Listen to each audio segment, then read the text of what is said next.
శ్రావణ మాసం శంకరుడికి, అమ్మవారికి, విష్ణుమూర్తికి, సమస్త దేవతలకు ప్రీతికరమైన మాసం. సంవత్సరం మొత్తం మనిషి చేసిన దేవతార్చనలు జ్ఞాతాజ్ఞాతంగా ఏ లోపాలు సంభవించి భూతగాంచే పీడింపబడుతూ ఉంటాడు, ఆ పాపానంతా నశింపజేసి సంవత్సరం ఆరాధనంతా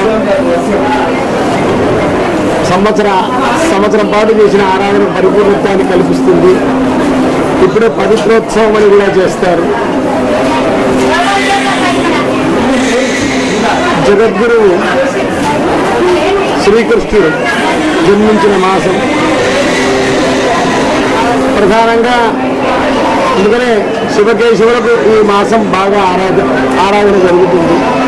అమ్మవారు కూడా బాగా ఆరాధిస్తారు. ఎందుకంటే మనకు ఇహపర సుఖాలు కావాలి. ఆ సౌఖ్యాన్ని ఇచ్చేవాడు ఎవరు? శుక్రుడు. శుక్రుడు కలిదేవత ఎవరు? ఇంద్రాణి. ఇంద్రాణీవా విధవా అవిధవా భవ ఇంద్రాణి. ఇంద్రాణి అమ్మవారిలాగా వైధవ్యం లేకుండా దీర్ఘమైన సౌమంగళ్యంతో ఉండు అని చెప్తుంది సార్. మరి ఆ దీర్ఘమైన సౌమంగళ్యాన్ని ఇచ్చేది ఎవరు? ఆ జగన్మాత. కాబట్టి వాళ్ళ అమ్మవారిని దర్శించుకుంటే వైధవ్యం లేకుండా దీర్ఘమైన సౌమంగళ్యాన్ని మనం కలిగి ఉండవచ్చు. ఇవాళ వరలక్ష్మి వ్రతం చేస్తారు. ఆ లక్ష్మీ ప్రాప్తి కోసం, ఆ లక్ష్మి స్థిరంగా ఉంటుంది ఈరోజు వరలక్ష్మి వ్రతం చేయడం వల్ల. ఇలా చెప్పుకుంటూ పోతే ఈ మాసంలో ప్రతి రోజుకు, ప్రతి తిథికి ఒక విశిష్టత ఉన్నది. భక్తులందరూ ఆ జగన్మాతను సందర్శించి దర్శించి తరించుతారు.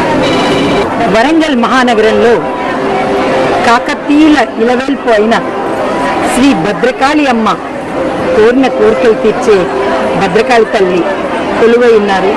భద్రకాళి అమ్మవారి దేవస్థానానికి ఈరోజు శ్రావణ శుక్రవారం సందర్భంగా అమ్మని పెద్ద ముత్తైదువుగా ఊహించుకొని అమ్మవారికి చీర, పసుపు, కుంకుమ, గాజులు సమర్పించి, అమ్మవారికి పళ్ళు సమర్పించి అమ్మవారి ఆశీస్సులు పొందడానికి వేల కొలది భక్తులు రావడం జరుగుతుంది. మరి ఉదయం నుంచి ప్రారంభమైన ఈ యొక్క ఇది భక్తుల ప్రవాహం కురుస్తోంది. ఆ భక్తులకి అవసరమైన ప్రసాదాలు అరేంజ్ చేయడం జరుగుతోంది, అందించడం జరిగింది. మరి అదేవిధంగా క్యూ లైన్లు ప్రత్యేకంగా ఏర్పాటు చేశాము. మరి మంచినీటి సౌకర్యం ఏర్పాటు చేయడం జరిగింది. మరి మధ్యాహ్నం వేళ ఉచిత అన్నప్రసాదం, ఉచిత ప్రసాదాలు ఏర్పాటు చేయడం జరిగింది. మరి కనుక వచ్చిన భక్తులందరూ కూడా చక్కగా అమ్మవారిని కన్నులారా గమనించి ఆ తల్లిని ప్రేమగా కోరుకుంటే చాలు. మరి అష్టైశ్వర్యం అంటే అఖండ లక్ష్మీ సౌభాగ్యం కలుగుతుంది. ఈరోజు అమ్మని ఏదైనా మీరు కోరుకోవచ్చు. తప్పకుండా ఆ తల్లి ఈరోజు కళ్ళారా ఒక్కసారి చూస్తే చాలు అమ్మవారి ఆశీస్సులు మనకు ఉంటాయి.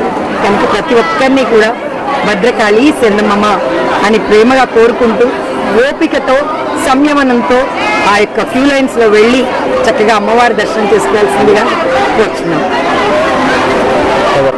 వాయనాలు ఇస్తున్నారు. ఒక్కొక్కళ్ళు ప్రతి స్త్రీకి కూడా మరి చిన్న చిన్న బాల త్రిపుర సుందరిగా పిల్లల్ని కూర్చోబెట్టి, 3 ఏళ్ల బాలికల్ని కూర్చోబెట్టి వాయనాలు ఇచ్చారు. మరి పెద్ద పెద్ద ముత్తైదులందరికీ కూడా వాయనాలు ఇవ్వడం జరిగింది. అంటే అమ్మవారిని కూడా పెద్ద ముత్తైదుగా ఊహించుకొని అమ్మవారికి చీర, పసుపు, కుంకుమ, గాజులు, పళ్ళు అన్నీ వాయనంగా సమర్పిస్తున్నారు. ఈ అద్భుతమైన రోజు, ఈ రోజు మొత్తంలో ఒక్కసారి అమ్మ దర్శనం చేసుకొని అమ్మవారికి సమర్పించుకోవాల్సినవి సమర్పిస్తే ఆ తల్లి పరిపూర్ణ ఆశీస్సులు, ఆ అమ్మ కృప మనం పొందగలుగుతాము. కనుక ప్రతి ఒక్కరిని అమ్మవారి దర్శనానికి రావాల్సిందిగా కోరుచున్నాం. అందరికీ కూడా శ్రావణ వరలక్ష్మి వ్రతం శుభాకాంక్షలు. మాది రాజన్న సిరిసిల్ల. మేము కూడా వరలక్ష్మి వ్రతాన్ని ఎంతో వైభవంగా చేసుకొని భద్రకాళి అమ్మవారి ఆశీస్సుల కోసం ఇంత దూరంగా వచ్చాము. అందుబాటులో ఉన్న వారందరూ కూడా ముత్తైదులందరికీ కూడా వ్రతాన్ని పూర్తి చేసుకొని ముత్తైదులకు దానాన్ని ఇచ్చి, అదేవిధంగా భద్రకాళి అమ్మవారి యొక్క దర్శనాన్ని తీసుకుంటే సర్వ సంపద సంపదలు అష్ట ఐశ్వర్యాలు అన్ని అమ్మవారి ఆశీస్సులతో కలుగుతాయని, అదేవిధంగా అమ్మవారి అనుగ్రహం అందరిపైన ఉండాలని మనస్ఫూర్తిగా భద్రకాళి అమ్మవారిని వేడుకుంటున్నారు. సర్వేజన సుఖినో భవంతు.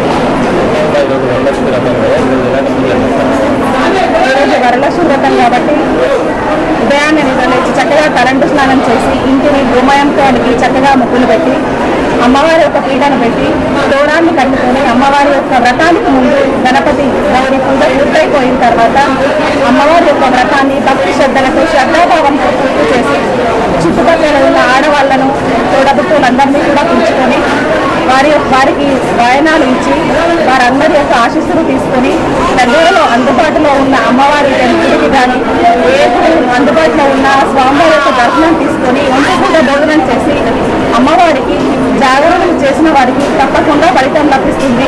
అదేవిధంగా ఈరోజు వరలక్ష్మి వ్రతం చేసుకున్న ఆడవాళ్ళందరూ కూడా ఒంటిపూట భోజనం చేసి అమ్మవారికి ఏక నీరాజనం వెలిగించి ముత్తైదులకు చుట్టుపక్కల వాళ్ళందరికీ కూడా తాంబూలాలు ఇచ్చి అందరి ఆశీస్సులు తీసుకోవచ్చు.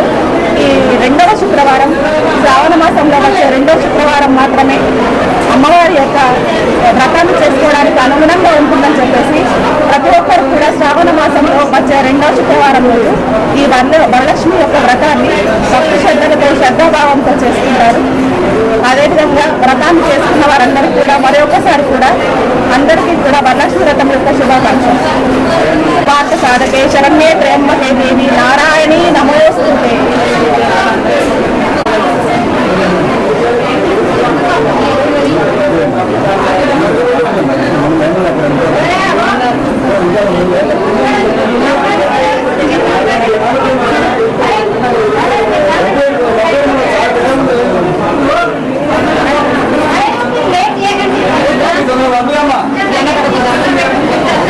మొత్తం ఎలా సాగలు నేను